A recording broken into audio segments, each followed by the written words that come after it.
C'est une course dingue, historique, et voir autant de bateaux concentrés au même endroit, de toute taille, c'est assez impressionnant. Ça peut être stressant. Ouais, c'est sûr que dans un petit espace, on était plus de 450 bateaux. On est arrivé au petit matin au Needles, c'était juste magnifique. Et voilà, il y avait ouais, tous les types de bateaux, des trucs absolument formidables, d'autres bateaux un peu plus communs. Mais voilà, c'est les 100 ans d'une course de légende quand même.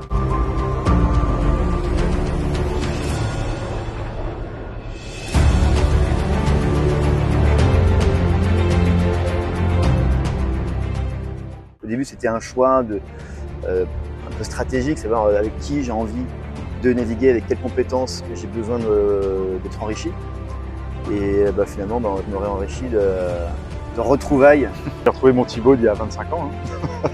C'est génial, non, voilà, un vrai plaisir de renaviguer ensemble. Voilà, c'est simple, c'est de l'échange.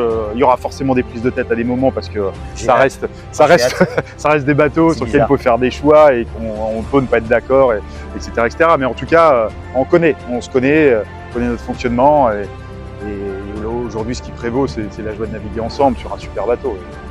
Et la première place semblait inaccessible, en tout cas sur l'option classique proposée par les routages. Voilà, on a cherché un peu une alternative pour attaquer un petit peu la tête de la flotte. Et ce qui est chouette, c'est qu'on a décidé de ce qu'on allait faire et on n'a pas subi une situation. Et ça reste assez agréable comme sensation. Oui, on a mis le doute peut-être dans l'esprit des autres et au moment, on leur a montré qu'on était capable de switcher, de prendre des options, de prendre des risques, et ça, pour l'avenir, c'est toujours bon.